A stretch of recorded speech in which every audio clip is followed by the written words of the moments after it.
Hey everybody, if you found this video useful or interesting in any way, please give me a like and subscribe. That would help out a lot for the growth of this channel, and it'll let me know that I'm doing something that you enjoy. All right? See ya. All right, so today, as the title suggests, we are going to be talking about training technique and some of the nuance within it. So before you decide to jump to the comments and immediately make an assumption, just watch the video, okay? So, why is training technique important? And why do you have certain beliefs in training technique? That's something that I think you need to ask yourself. Because most of the time when I talk to people about this, their general response is that they believe training technique is the most important thing. And when you kind of dive into that question of why, there's very surface level response. It's like, well, because it is. And that's not sufficient, okay? That's not sufficient to make this relationship that says training technique is either good or bad, and if it's bad, you get hurt. And if you don't supply evidence to that, there's no argument to be made. And certainly we can say throughout the internet, there are definitely cases of video evidence for training technique or training in general that relates to injury. But what is the relationship between technique and the risk of having an injury occur?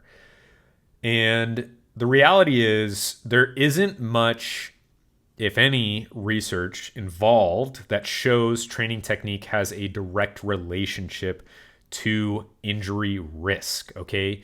Meaning, if you don't have a completely neutral, quote unquote, spine, then you're going to risk injury.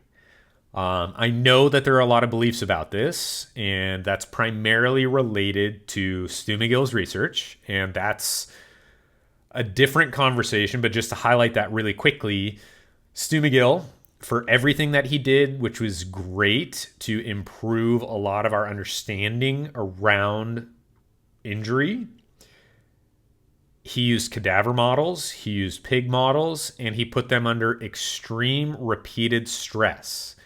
And one thing that we know for certain is a dead organism does not adapt, and a living biological organism does adapt. Okay, so there's a lot of caveats that go into that research. We aren't going to cover it all here, but drawing a direct relationship of if you bend your spine, it gets injured is just factually incorrect. And we know this also because the rate of spinal injury, but more so reported discomfort, is like somewhere above 80% of the general population. Okay, so we can't say for certain that it's like everybody has the same exact issue because of how they move.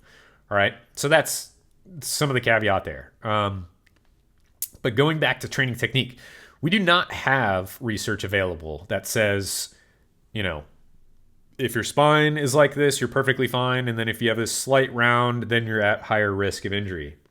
And I know that people will jump to the comments and say, well, biomechanics, okay?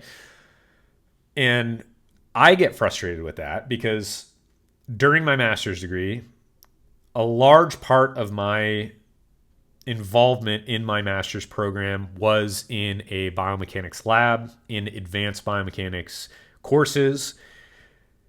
Biomechanics is not a term that can be applied to everything just generally related to movement, okay? Biomechanics involves both kinetic and kinematic variables. Most of the time, people are talking about kinematic variables when they're talking about this general biomechanics, like biomechanically efficient movement, okay?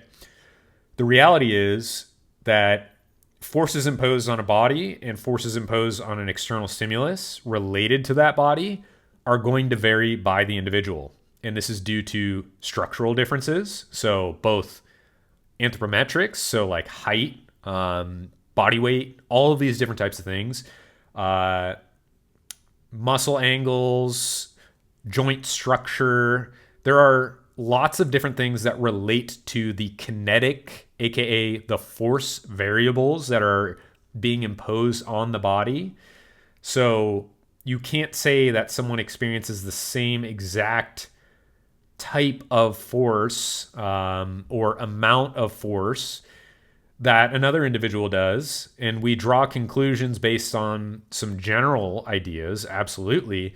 But you can't say that somebody specifically moving one way is going to have the exact same type of resilience to a movement as somebody else.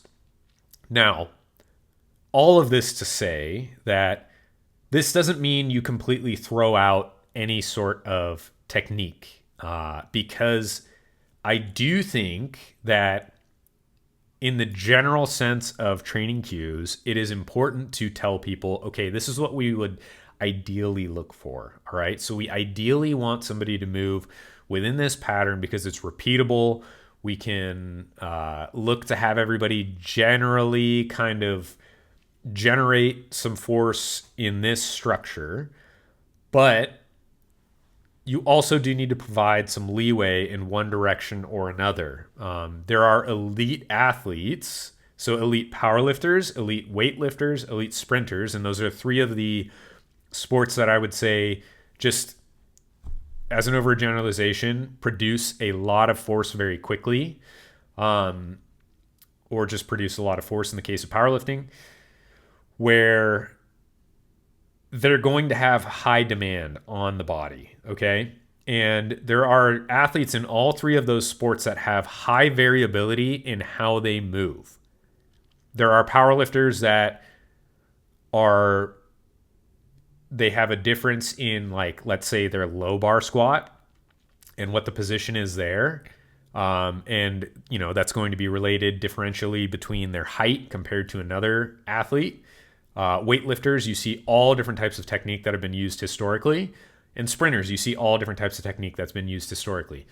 And again, we can kind of draw a general relationship between certain parameters that we want somebody to follow within those sports. But we can't say that just because you move slightly outside of these parameters, you're going to get injured. All right. And that's an overgeneralization that most people usually attempt to make that don't really have an understanding of some of this stuff that they claim as biomechanics, right? Now, all of this said, I think it's important for people to understand that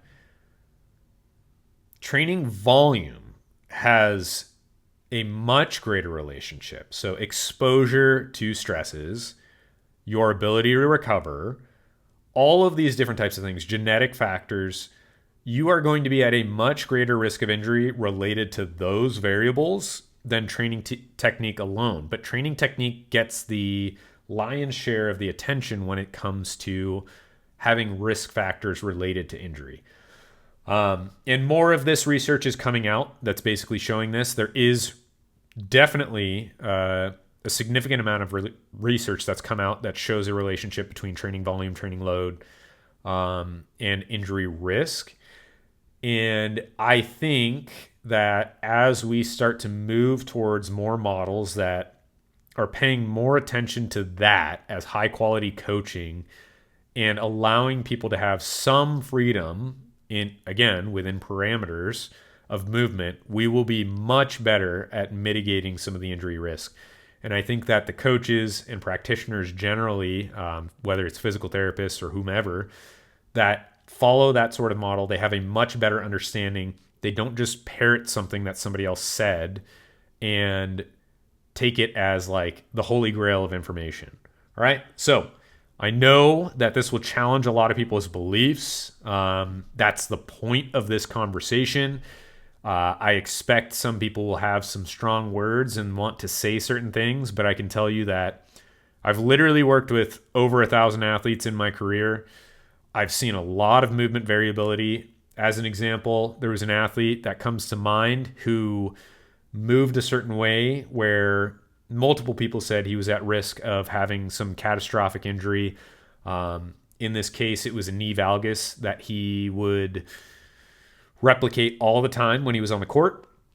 He never had an issue with that related to his squatting technique or anything like that. Like, it never happened again in that situation. And he never had an ACL injury related to that knee valgus that was happening on the court. So far, he still has a career. He's still going. So we'll see. But, 5 years of top level Division I competition, doing pretty well. Again, I think we can try to make some associations a little bit stronger related to training load, volume, and managing a lot of that stuff. So hopefully this helps. Hopefully it gets some people riled up and you can bring your opinions.